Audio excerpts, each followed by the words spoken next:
Welcome into CUSA All Access with my main man Ryan Martinulich, Mr. Matt Hayden. Welcome back to your one-stop shop when it comes to Conference USA content. Guys, how are we doing today? So far, so good. Great to be back for another week. Living the dream, baby. Living the dream. Living the dream. I saw you were looking at something interesting at your computer there. Absolutely. I'm actually looking at La Tech versus the UTEP Miners for Saturday night. It's a 50-50 coin flip, according to ESPN, for the matchup prediction. I think, to jump just right into it, I think the big thing is if Hank Bachmeier plays for La Tech. I think that's I think that's what they're considering for this 50-50 matchup.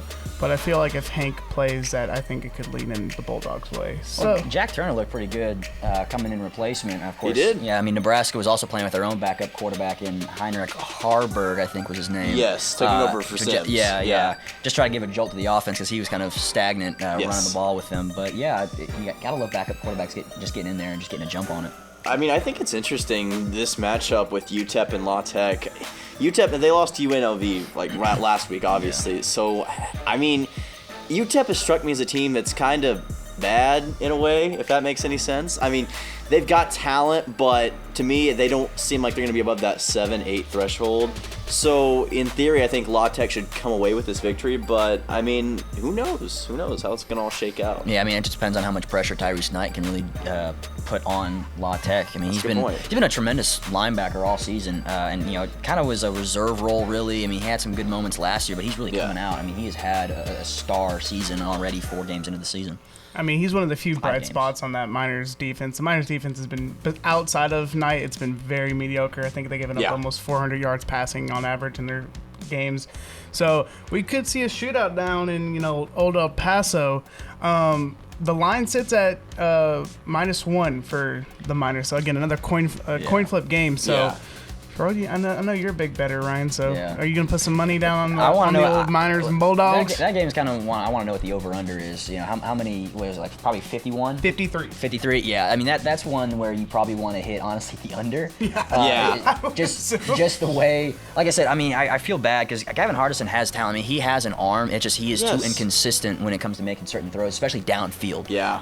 And that just kind of goes back from last year. He just struggled so much just reading coverages these days. So 7 interceptions on the year for Hardison there. So yeah, loves to throw the pigskin around, but to the other team more than his own team. So if I were a betting man, I definitely would pound the under there on that matchup. It's gonna be a low scoring game, I feel like, right? I mean, because Hardison keeps throwing interceptions. I mean, no offense to the guy, but yeah, it's just he's turning the ball over way too much, and you can't run an offense efficiently like that. So I mean, I don't know what's going to happen there. But I mean, the Bulldogs' offense is really good. I mean, they're top 5 in the conference for most offensive stats. So I mean, it could be a very one-sided game. Again, I feel like who is the starting quarterback for the Bulldogs when it comes to game day will definitely play a factor into that, because I mean, Hank Bachmeier has been, playing pretty solid, ball before he got, taken out with I believe it's a shoulder injury, correct? Yeah, shoulder injury. So it just really depends. I mean, this Bulldogs offense can put up, some numbers. Definitely can move the ball. And against a weaker, UTEP defense, we could see, the Bulldogs run away with this. It just depends on who gets hot at the right time during the game. Did you guys catch the WKU Troy game? I watched a little bit of it. I'm not really surprised by the outcome. Troy was a heavy favorite coming in the Sun Belt. They played great. Gunnar Watson's coming back.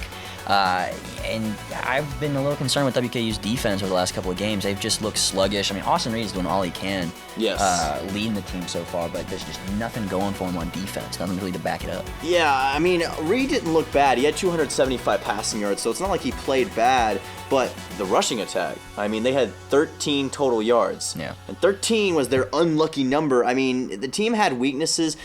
Like you mentioned, Troy is the defending Sun Belt champion, so it's not like they're a bad team. They're a good team, but Western in this loss, I don't think they looked like the team that we had expected and have come to see them as. So it's made me wonder, are they going to be legit CUSA contenders? I don't know now. I think they have to. Something that I've seen, obviously, when you play Ohio State and you're a Conference USA team, you are outmatched no matter which way you look at it. True. So, but the thing I've been seeing is in their first couple of games, they were playing clean football. No turnovers whatsoever. securing the ball. But in their previous matches, it's been, Austin Reed threw his first pick against OSU, and then they fumbled twice against Troy. Now, Troy did fumble the ball themselves 3 times, or turned the ball over 3 times. So, but if they can get back to playing clean and their defense tightens up just a little bit, they can be scary. But that's the thing. You have to play clean to do that. Yeah. And from recently, the Toppers have not been very fond of keeping the ball on when they're on offense. So, if you're an MTSU fan, that's probably, you hope for that to be pushed forward. Well, but you also have to think, still be concerned with that air raid attack after coming off a game against Colorado State where you couldn't really stop the gunslinger. Yes. And a freshman, Braden Fowler Nicolosi. Yeah. So, he tore us apart in the second half. He tore MTSU apart in the second half. No, I was in the press box for this game. Of course, we did prep on Saturday too, so we saw the first half here. But it was amazing what they were able to do in the second half. They looked like an entirely different team. They had 21 points to our 6, and he just ate us alive. Like, our defense could not keep up with, the secondary got torched. Yeah. From what I could tell. And the offense kind of stagnated towards the end. One criticism that I have against Middle Tennessee's offense, I feel like it's way too one-dimensional. Yeah. We rely way too much on screens. It's like Window World could not produce more screens than this offense right now. It is everywhere. You wanted to say that? That's what you wanted to say? That one was just off the cuff, man. I refuse to believe that. I think you wrote that somewhere. Window World's a good place, though, man. Are you gonna put that in the journal next to your bedside on next to your bed? Is that it says Dylan's puns for the day? You just have a list. All right, let's not do it. But okay, I just have a quick question. Okay. All right. Entering the season, who do we believe would be a better quarterback of their team, Austin Reed or Nicholas Vadiata? Austin Reed. I think Austin Reed. Yeah. Well, okay, so I'm full-heartedly agree. I think WKU had Austin Reed was bound to be, but looking at the stats, Vadiata has 7 touchdowns to Reed's 9. He does. And then for interceptions, Vadiata has 2. Austin Reed has 1. And then for yardage, 916 for Vadiato, and then 1071 for Reed. How many completions though for completions and attempts for Vadiato? They That's true. both have 101 completions. Reed has 160. Vadiato has 143. Really? So if you're MTSU, feed into it. But that's one player. You can't win a ball game behind one player. I get he that. He might help you out in a couple of situations. Yeah. And I do agree. We are relying a lot. MTSU is relying heavily on screenplays, but it's also an extension of the ground game. You want to spread out your defense. You want to force them to cover, all sides of the field. You want to open up some lanes downfield or try to open up the box and get your running backs actually up the gut, with proper blockers. But it has been peculiar to watch. I feel like the same 3 or 4 plays over and over again. If you're an MTSU fan. So the line sits at 5.5 in favor of WKU. 5.5 for WKU. Are you taking? Is WKU going to win and cover the spread, or you think MTSU could? I think that it being in Bowling Green, that location, and those fans, they turn out for Western Kentucky games. Yeah. They've got a rowdy fan base in Topper Nation. Give respect to them because they know how to turn out for football games. And I feel like Western's offense is somewhat similar to what we saw with Colorado State. When you put all that into consideration, I just think our secondary is going to be really tried in this game, and I feel like it's going to be too much for us to handle. I think Vadiato will do well in spurts, but the question is, can that offense maintain in this track meet with Western Kentucky's offense? And I don't see it happening. I think Western wins by 10, in my opinion. I do think they cover the spread, but another thing, I do think the over hits, because it's got to be sitting at what? I think it was 60. 60. I was going to say 58 or 61, but yeah, I would hit the over on that one, because I think that's going to be another high-scoring game. Yeah. Both defenses have kind of struggled the last couple of weeks. I think that's definitely going to be, not only does Western cover, but it's probably going to be a shootout. And another thing that we have to take into account is those stats have been, 2 of the games that Vadiata has played were Alabama and Mizzou. Yep. And Austin Reed's best, game or hardest opponent has been Ohio State. So when you look at it, obviously I'm not going to just be like, oh yeah, Vadiata's better, but it's been very comparable. Yes. And I just think that, I feel like Vadiata could be slept on a little bit. I feel you're not letting the you're not letting the eagle spread its wings. I feel like you're hoping him. Eagle spread its wings. I was thinking more of a peacock. You got Oh, there he goes. Yeah. There's a peacock. I don't know. Peacock. What do I look like? A bird specialist? Well, no, I was referring to some of the other guys. You know, you gotta let me fly. I'm yeah, a peacock. yeah, You yeah. gotta let me spread my wings. Like, We know which network you're working for. yeah, you know it. But I also got to take into account Frank Peasant hasn't been playing much, so yeah, he was hurt for and that was a huge part of the offense last year. I think Creddle's been a revelation though as a running back so far. I think he's more versatile than Frank has, so I feel like if they can work that 2-back set, it could be very helpful for them because. Creddle can, get it done on the ground, but it also, I feel like, is a better receiver. But Frank, going down, north to south. Well, you want to go north. Yeah. But, going straight ahead, I'll put Frank up against anybody, in the conference. But it's if you can work that 2-back set to perfection, it definitely can help you potentially sneak into, deep playoff run. Maybe still Playoff run. What? Where are we talking about now? Yeah, I mean, look, wow. we all think Liberty is just going to run away with this. I've heard people say Liberty is running away with the CUSA, and I mean Liberty is good.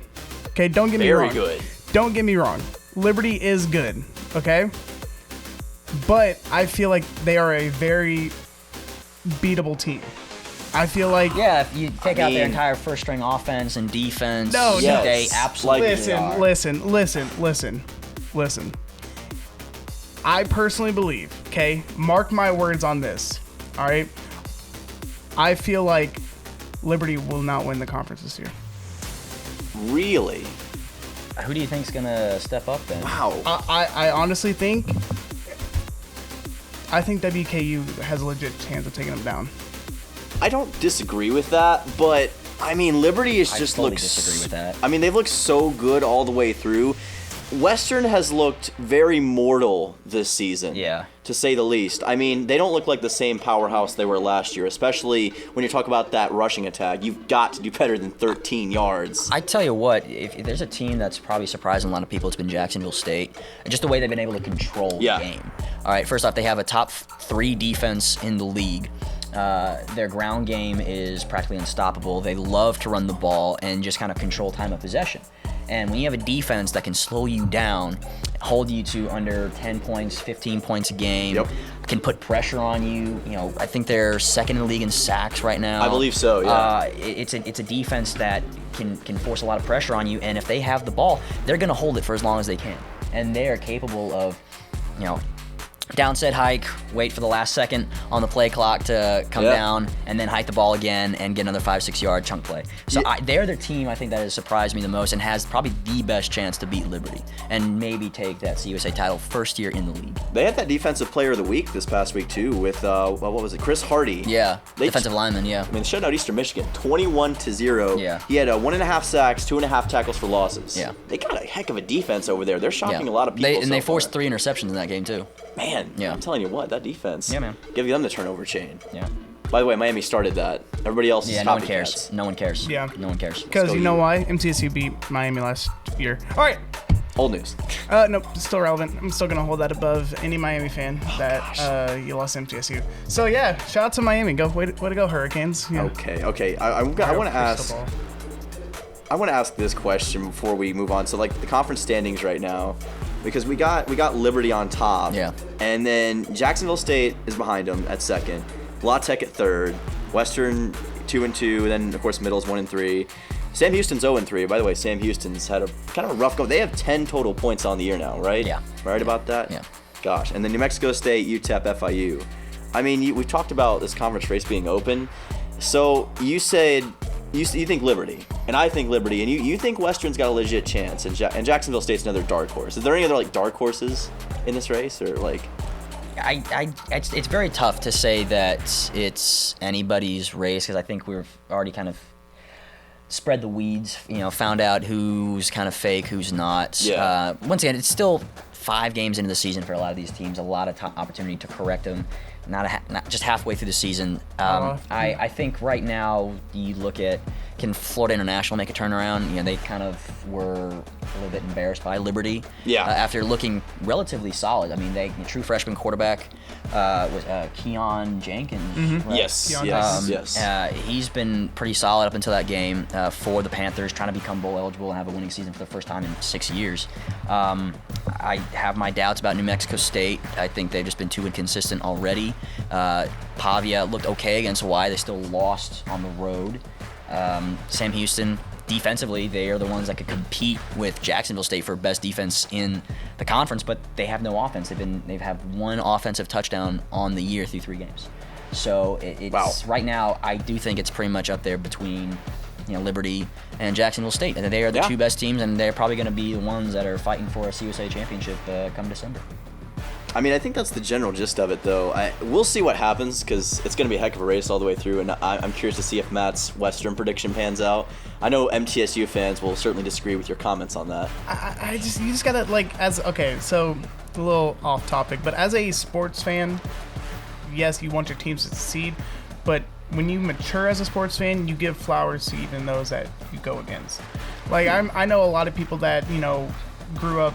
We probably all despise Tom Brady because he was always winning. Tom Brady was always winning. I was a Matt Castle guy. Like when he got hurt that one year, 2008. I had a Matt Castle jersey. Big Brian Warrior guy, Yeah. No, I've never started a game until he.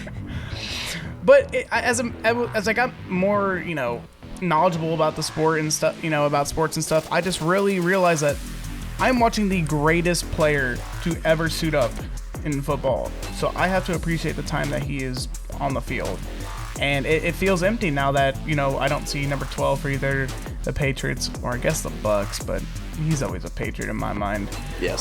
But yeah, so just maturing and giving your flowers to even those that you rival against has been something that I've learned as a sports fan, and it makes watching sports way better. I'm glad that you're able to do it because, no offense to Brady, but I'm kind of glad he's gone. As a Packers fan, I'm kind of glad he's gone. But we're getting off topic with that. No, we're not. We can just talk about how no one likes Aaron Rodgers. I feel bad for Aaron Rodgers. I feel bad for Aaron Rodgers being 4 plays in, gets injured. I do making feel bad. enemies all across America now. I don't care. Moving on, shall we? Yeah, we need to move on because we're going to be talking NFL, and this is CUSA All Access. So, guys, there's other sports out there besides football. Let's give them some time. Yeah, I know. It's crazy, right? I've never heard of such a thing. I know. So, let's talk about that. What has been a sport you guys have liked and have seen some cool stuff from as of late?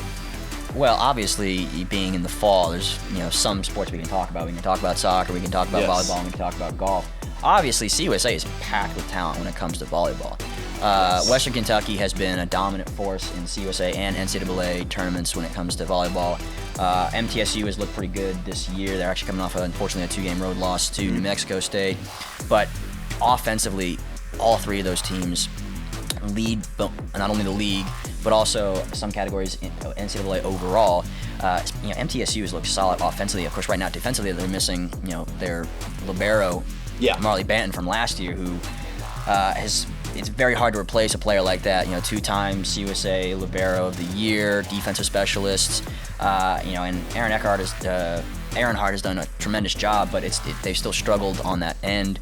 But Western Kentucky pretty much brought back, I'd say, 3/4 of their team from last year. The only big loss was Lauren Matthews, but still top 25 team, 12 wins on the season. 7 in a row.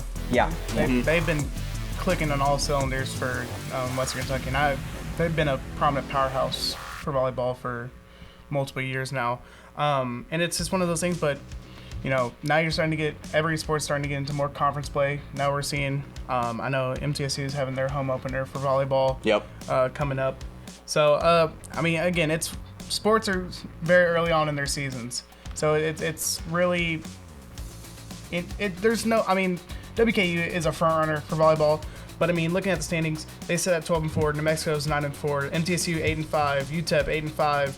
And so it's just like all these teams are still very much well in striking distance in a very young season, and I'm excited. I like when sports are competitive. I like when it's not one team running away with everything, and it makes it more enjoyable for the fans to get out there and really, because there are some stellar athletes on all ends. Well, and going back to WKU, Kennedy Coyle, offensive player of the week in CUSA, 26 kills between her 2 games, was hitting at a 60% clip. Right? And that's and no errors either. No errors in those 2 matches she had. It's a feat you rarely see right now, and it's impressive. Yeah. It's impressive. Honestly, we talk about volleyball, dark horse, New Mexico State. Now, I know with us being here at MTSU, we kind of see that a little bit more with the New Mexico State MTSU matchup. But man, I did not expect them to do what they did at MTSU, especially on the Friday matchup. 3-0. They swept them out of the building. Well, and those first 2 matches that were relatively close. It's just the third one that got away for the Blue Raiders. Yeah. And let's see, Keisha Brown had 10 kills, but the team who led it? Mary Sharp, that's who had 11 kills, led the team. And then, remember, this is a middle team that beat number 25 Auburn earlier on this season. New Mexico State, I mean, right now they're a pretty solid team. I think they're 8-4, 8-5, if I'm not mistaken, right? 8-5. Mm-hmm. Yeah, 8-5, right? Okay, so they're looking really good. They stopped the MTSU 8-game win streak, and they've got a lot of great defensive players that I think are going to make an impact in this season. Them, and honestly, I kind of like FIU too. Let's see, the star of the show, Mandy, I'm sorry, I'm going to probably mispronounce your last name, Morioka. I think I'm saying that right. Defensive Player of the Week this past week, 41 digs. Yeah. I mean, gosh, she was digging deep. Whole new meaning to digging deep. Well, yes, I think she went 6 sets too, which is just an impressive feat right there. I mean, almost 7 digs a set, which is kind of unheard of. It's very impressive. It's and FIU strides themselves on being a defensive-minded team. And I think she's a sophomore too, which is even more impressive. Gosh. Yeah. A sophomore? Yeah. Watch out if you're playing them, because they're going to be trouble for a few years to come. I mean, geez. The fun thing about this, though, is that you mentioned the standings, and Matt mentioned it being kind of an open race. What shocked me is that, like, teams with worse records were beating up on teams with better records. Like, Jacksonville State is 2-0 in conference right now, which I didn't know if I was going to see coming into this. Because they were 2-8 coming into their CUSA. Yeah. Yeah. Well, volleyball is just a sport where anyone can win on any given day. It's just requires your team to be, in system offensively, coordinating properly on defense. Making sure you're dropping back in sets. And making sure that you're making the right reads. Your middle blockers are coming over to help with the blocks on returns, and like I said, keeping in system, making sure that your setter is getting your ball to your main attackers, and anyone can win. It's always anybody's game. I mean, we see a lot of the Big 10 teams, Big 12 teams win the NCAA championships, but CUSA has a lot of volleyball talent, and they can win against any of the big teams. I think that's the fun of it, though, right? Yeah, I mean, because I think a team that can definitely turn around is Jacksonville State, sitting at 4-8 overall, but 2-0 in conference already. And it's just a team. I just feel like they had a bad stretch. I know in the Windy City Classic, I think they dropped all 3 matches they were in for that. And it's just one of those things. It's like, again, it's early in the season. Yeah. So, and there's still so much time to play. I know they just won Setter of the Week. Yeah, Ellie Garrett. Yeah. And then Freshman of the Week as well. Right there. So with Hannah Ayana, I believe. Yeah. So it's one of those things. It's like they have the pieces, and I think statistically, I'm pretty sure they're like top 5 in a lot of categories. So it's just a team that's gotten off on that wrong foot and definitely can turn it around. And it's one of those teams that you can never count it out, especially when it comes to that in-conference play. If they can dominate it there, your season's completely turned around. They jumped over teams in the standings because they're 2-0 in the conference. Yeah. They've handled business when it matters the most against those inter-conference rivals. So it's one of those things, like we were saying, it's early on in the season, and it's one of those that it's still anybody's race, and CUSA has a lot of talent to prove on the volleyball court. And I want to go back to Garrett, because same thing. She had 83 assists, I think, over her 2 games. Yeah. Once again, straight sets, so she pretty much averaged 14 assists per set, which once again is very impressive, because most of the time you're seeing kills about 2 or 3 above that number. So she was assisting just about on every possession that led to a Gamecock point. So it's like, once again, you got to be in system, and that's going to lead you to wins. Making sure that your offense is in system, and it starts with the setter. Yeah, 4th in conference in assist as well. So, I mean, she's really, really impressive. I mean, you talked about the overall talent flow in CUSA. It kind of, and this is a bit of a larger topic, but I think in some ways, like these group of 5 programs, especially not in sports that aren't like football, can sometimes be catching up to these other programs. And I know you and I have talked about this off air before, but like group of 5 teams in other sports, it's a bit more of an even playing field. And that means that parity in these other sports is going to be a lot more fun. And I think that makes the CUSA volleyball scene all the better. Yeah, well, and I think just parity in general. We've seen football, basketball, volleyball, baseball, softball, golf. Anyone can play at any school and be successful with the right mentality, the right coaching. And like I said, CUSA volleyball, you can see take down top 25 Power 5 teams. It's always a possibility. You mentioned, you can achieve your dreams at any school. It's not necessarily you have to attend these top tier schools. And I mean, we've seen it across all sports. I remember last year, MTSU, they went to Tuscaloosa and took a top tier Alabama team with Montana Fouts, lurking in the distance, took them to the brink of elimination. Mm-hmm. And no one gave MTSU a chance. And even in their own conference tournament, no one gave them a chance. And you saw they were a 6th seed, right? Yeah, they were destined to be bounced in the first round, maybe second round, but they came back, rallied around their team. It's just the culture you built as a school. Yeah. And it doesn't matter if yes, you're going to have your powerhouses. You're going to have your Alabamas and Georgias and, the big names in the SEC in football. And then in basketball, you're going to have your Dukes, your UNCs, your Kansases, and all this. But we've seen plenty of we saw the 16 seeds, upset. I know Virginia got upset at that one year. UMBC. And then last year we had didn't we have another 16? Fairleigh, it's Fairleigh Dickinson. Yeah. And so it's about you're wearing your jerseys aren't for the people on the back. It's for the names on the front. You play for your school. And, yes, you want to improve your image out there, but it's just you can have so much talent is if you don't have the heart and dedication to play for it. That's what makes these lower end schools and lower end, it's more enjoyable to watch because they're playing their absolute. Because when you ask a 5-star, they're gonna put in the effort because they're a 5-star. That's what got them there. But it's these teams. It's pretty fun to watch when it comes to these. I love watching upset. I always look for them. Those are my favorites to watch. Is who's gonna upset who.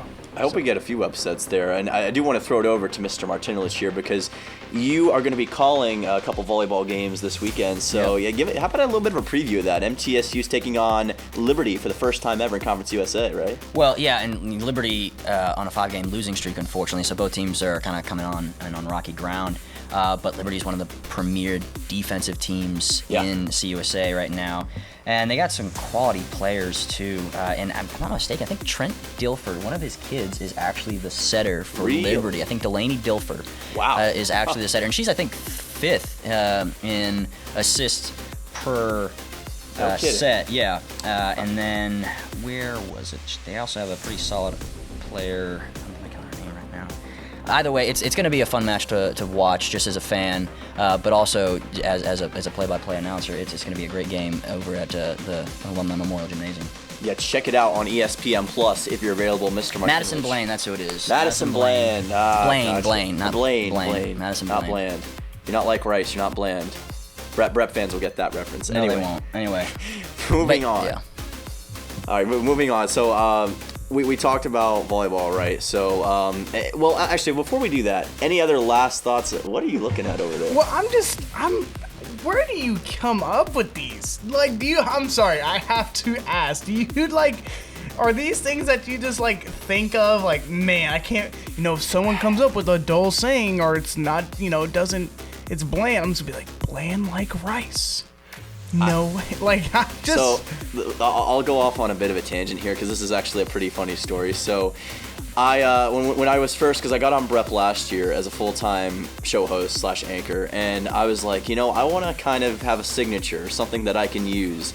So I was like, what could I do? And we were getting ready to play Rice, and I was like, you know what? I've got an idea. We have headgear with College Game Day. Why don't we do something like that for Blue Raider Extra Point? So I was like, I'll put in a prop of the week. So that was where, and I was like, well, what could we do? And I was like, well, we're playing Rice. I've got it. I'll bring a rice packet, and I'll talk about how bland they are. Was it basmati? Yeah, was it yellow? What kind of rice jasmine? Uncle Ben's? I can't. It was. And here's the funny story about this rice, because I can't remember what the rice was. But what I will say is that I used the rice packet, right? Well, I kept it in my backpack, and I didn't take it out for like the rest of the school year. So the bag of rice, left the bag of rice was in the backpack for like 6 months after I got the initial time on prep, and that's how it all started. From then all the way to the most recent one that we had on Saturday. So that's the origin. And how'd that one work out, by the way? Coach Norvell's probably looking at you like this kid really thought he had something. If anyone wants recruiting tape and like this is what happens when like you're just the GOAT in Coach Norvell's like this 20-something's gonna make fun of me and I'm gonna make fun of his school. Like that's just what happened. Moving on from that, Coach Norvell, nice transition. Apologize. Let's talk about something else, please, before I get any more embarrassed. Softball starting up this week. They're starting up as well. Very interesting to see because they lost a lot of talent. And a lot of talent, not necessarily in like the quantity of players, but the quality of players. Yeah. When you lose potentially... Man, if you ask me, I think she should have been CUSA MVP last year. Laura Mueller going to Tennessee. Absolutely. Massive snub. And then she transferred to Tennessee, but then Gretchen Mead is no longer. She graduated. Yep. And so, but now she is a coach, assistant coach on the team. And it's very interesting to see how that pans out because, she was stellar at that stretch for the CUSA tournament and then heading into Tuscaloosa there. But I just remember her and Cameron Karsich were undeniably the 1 and 2 combo. Yep. And I know FAU that when they were back in CSA last year, they had Gabby Sacco on the team as well. They were the top 3 pitchers in the conference. It was Gretchen Mead, Cameron Karsich, Gabby Sacco. On any given day, they could have flipped places there. Yeah. So if you're MTSU here, it's going to be very interesting to see. How do you fill that bat in the lineup? How do you fill that hole at short that Mueller left? Because when you looked at it, she was a 5-tool player. Absolutely, as clean cut as they get. Was leading the conference with an average, was getting extra base hits, sending the ball over the wall plenty of times, had a stellar range over at short, had a cannon of an arm, was stealing bags left and right. That's a lot of offense you're losing. And a lot of pitching you are losing. So you're going to need, players like Carrie Munt to step up and fill that role that Gretchen Mead, which I think the benefit is having Mead on the coaching staff. This is a team she knows probably as well as Coach Breeden does. So it's her working with her fellow, former teammates. The chemistry she has with those players too. Yeah, it's going to help them in the long haul. But it's just, I know MTSU with a bunch of the teams leaving, FAU and, North Texas. Charlotte's a big one. So a lot of big teams have left the conference. So MTSU has a target on their back. And alongside of them losing a lot of players, it's going to be a very interesting season to see when it all breaks down later down the road. Yeah, the softball scene's looking really electrifying this season, I must say. And you talked about Laura Mueller. She had a 293 average last year. She was really darn good. I think that this MTSU team, like you mentioned, and really CUSA as a whole, has a lot of talent. We talked about how MTSU was very close to upsetting Alabama, albeit without Montana Fouts in that round. But they still upset them. They were in a. They won the second game. They pushed them to game 3. It's just they fell short. But that Alabama pitching staff is outside of Fouts was undeniably really good. So even to push them to their absolute limit in that third game, coming from the CUSA, and again, like we said, they were a 6 seed in their own conference. They played. They beat North Texas, the 2 seed, twice. Yes. They had to beat them twice. Now I know I saw a lot of complications of parents from former North Texas players. And there was a lot of altercations going down on social media. I remember during that time. You taking shots at them because they're not in the conference anymore? Well, no, not taking. I noticed there were some issues with the social media. There was calls on the field that they didn't like, and they were going. So there was that. You see that everywhere. That's nothing true. New. That's nothing new. But it was definitely one of those. It's MTSU and WKU lead the charge because Charlotte, North Texas, UAB, and Florida Atlantic all are no longer, going to be in the conference. So now you look at WKU and MTSU will now jump up as the top 2 teams, potentially probably in the conference. So their conference to lose. It's going to be, and we still have to see what the newcomers have in store for that. But MTSU is going. I'm really interested in this season just to see how much of a drop off, or maybe they find ways to fill. I mean, I'm not saying it's going to be, but you're losing star-studded talents on pitching and hitting and many other aspects of the game. So very interesting to check out there at the Murfreesboro, Blue Raiders softball park. Yes, the Blue Raiders softball field. And one thing I will say is that Jeff Breeden, the head coach, he's done a fantastic job of utilizing that transfer portal, because a lot of those players were transfers that came over to MTSU. And you got to remember, the year before they went to the tournament last year, they were not at the level that they are now. They were a completely different kind of team. I can't remember exactly where they finished in 2021, but it wasn't where they finished up in 2022. Yeah. They hit a huge ceiling. It was their second ever softball championship. They're a really solid team.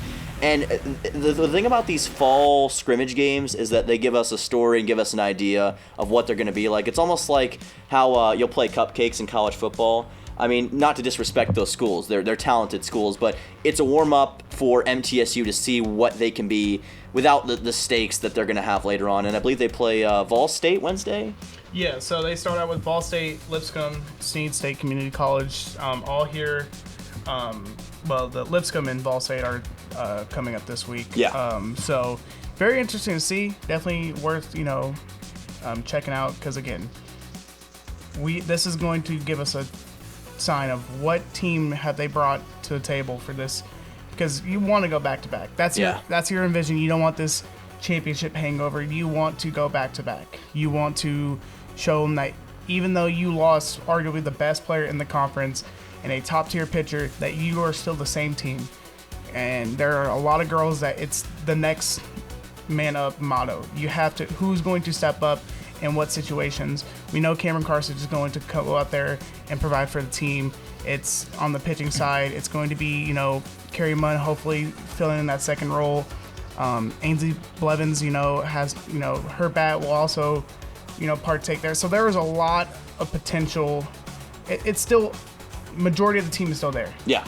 So they have the chemistry. It's just who will be the person that steps up for them.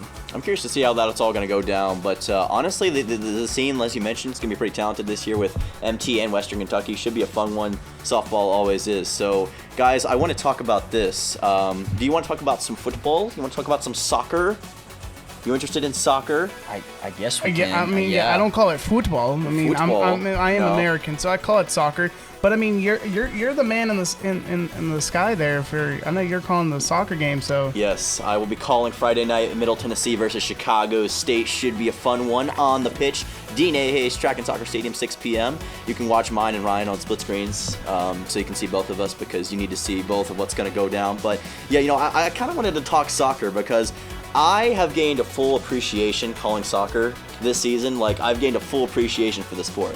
I didn't really understand it that much until I got into it really this year and last year. I called it a little last year too, but this year it's been kind of a full thing. But I want to talk about what happened Thursday night. You guys might remember Middle Tennessee played Liberty, an undefeated Liberty team. Mm-hmm. Really, really good. They're 11-0 right now. They have the nation's longest undefeated streak. They are, I think, 21-0-3 in their last 24 matches. Wow. Their last loss was against Pitt. I mean, this team is just spectacular. But Middle Tennessee, by gosh, they almost pulled it off, because they played some incredible defense. And Liberty has some great defense as well. You've got Sadie Holland, you've got Ansley Leia, the keeper, who's, I think, the best keeper in Conference USA. And I'm not mistaken, they've given, in their last 6 games, they have yet to give up a goal, a score on goal. So, I mean, that's impressive in its own right. Defensively, you might expect to give up 1 or 2 goals every now and then, but the fact that they've gone 6 games without giving up a goal, I'm fairly certain in this 11-game win streak so far, they've only given up 3 goals total. I mean, that's just insane. Yeah, they are playing great on their side of the field, on their side of the pitch, especially it looks, assuming inside that 20-meter line too. So. Yes. It's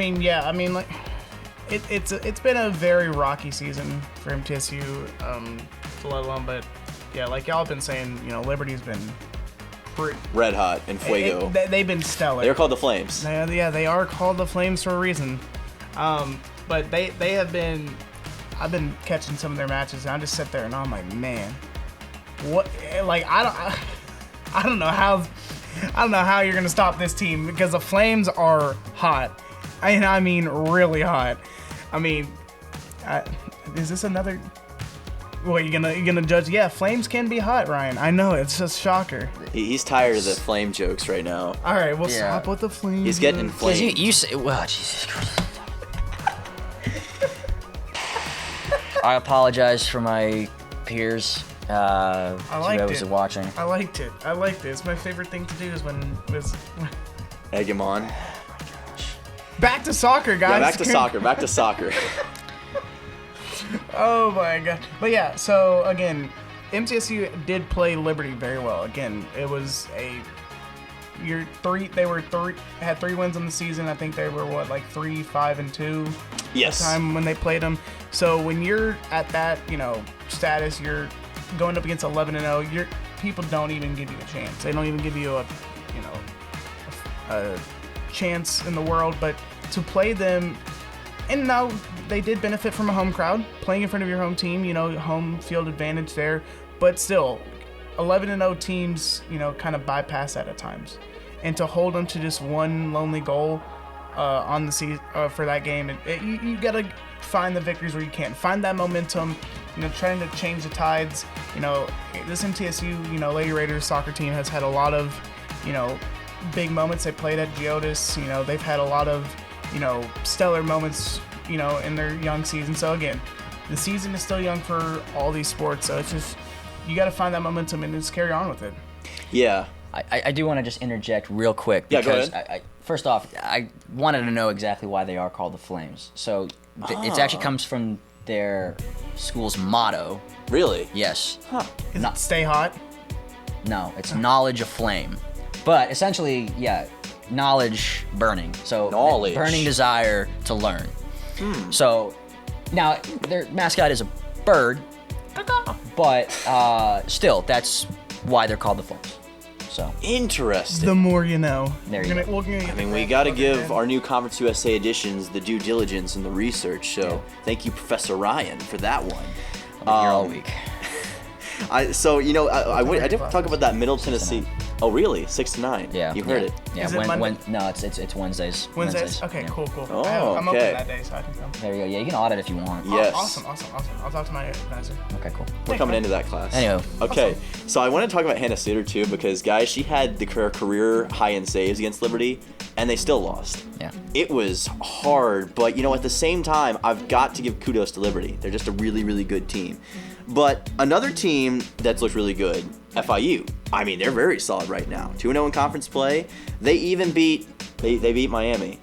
I was so disappointed to see that. I bet you were. They won the Battle of Miami. I mean, I see you smiling over there. I know that makes you when proud. Miami loses, it's like it just brings a little joy to my little heart. What do you got against the Hurricanes? Besides last year. Oh, it's just fun to poke fun at your teams. I mean, it's just fun, especially since Miami, it's just fun to poke at them. It's nice. I don't know. It just brings a little joy. Brings you some joy? Yeah, of course. Like TJ's desktop. When he shout out to that desktop. Yeah. Memorable desktop. If TJ you know, Myers, our old producer, director friend, working at Best Buy. He went to Tucson recently, doing some big things. All right, what are we talking about this? I don't know. It's USA All Access. Anyway, like I mentioned, FIU is really good. 7-3-1 on the year. They already beat UTEP and Sam Houston. Yeah. Very solid team. Tied for the conference lead. So they could play spoiler to Liberty if everything works out right. Again, that's a very hard thing to say that that's going to take place. But Kennedy Floyd, great with shots. You've got, and again, this is another one that I apologize for because I'm probably going to butcher the pronunciation. You see, it's Ithasia Vinoli, I believe. I think that's right. Anyway, I think she's maybe arguably the best keeper in the conference. Ansley Leigh and her are kind of in a dead heat right now. Very solid keepers. I think this team is pretty legit. They got a very solid defense, and they already shut out opponents 6 times this year. So that's 6 times this year. So that's a very, very solid stat line. I mean, FIU, they can be dangerous. But, I mean, has anyone else stuck out to you guys? Like, I mean, we talked about MTSU being pretty good. I guess the question is, can they win against Chicago State? That's another one, right? knowing very little about Chicago State, I wouldn't want to put my hat in the ring here. I would like to think being at home will definitely help, and we can have a bounce back, or MTSU can have a bounce back. But I don't know what I'm looking for, unfortunately.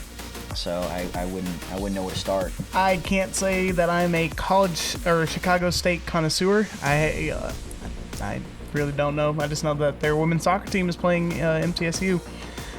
So I don't really have any gauge on where to put my money. Yeah, on. that's my bad. I just kind of sprung that one on you guys. So here's what I get it. They are playing the CSA team, so we should know. But again, I guess I got to dust up on my Chicago State knowledge now. Did you know they were in the WAC? Yes. Because I was researching this early today. I did not know they were in the WAC before. Yep. I think they're an independent right now. They don't play for any conference, but they're 3-6. I think Middle Tennessee should be able to take them out, although they have improved this year. They've got a very efficient goal scorer who I can't for the life of me remember her name right now, but she's very solid. She'll be a good test for Middle, but I think we should be able to take this one out and get our first win since September 3rd and get some of that momentum back. So we'll see how it all goes down, but I know we're getting long in the tooth. We're approaching, I think, the 50-minute mark, so we're having a pretty good podcast session today, guys. But before we go, any loose ends that we want to tie up? Etizia Vinoli. Ah, you found the pronunciation guy. Yeah. Etizia.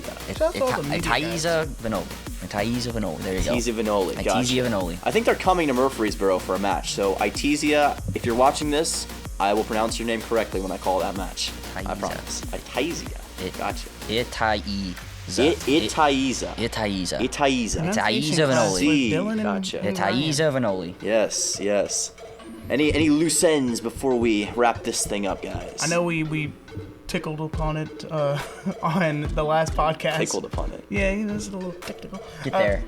Men's tennis. They had their yes. destins. We had a couple freshmen, Christian. I'm drawing blanks on the last name. Christian and Igor both won a match there. So first collegiate win for those two. Very interesting to see how men's tennis, plays after their big three of Stein, Pavel, and Francisco. After they, move on to better things after their post, Blue Raider career. So very interested to see how these, back to back. Four backs. Four times. Yes. Four-time, CSA champions, with this very young team. How do they play out? I mean, their leaders are sophomores, so it's going to be very reliant on, this coaching staff with Coach Callie and Coach Jimmy.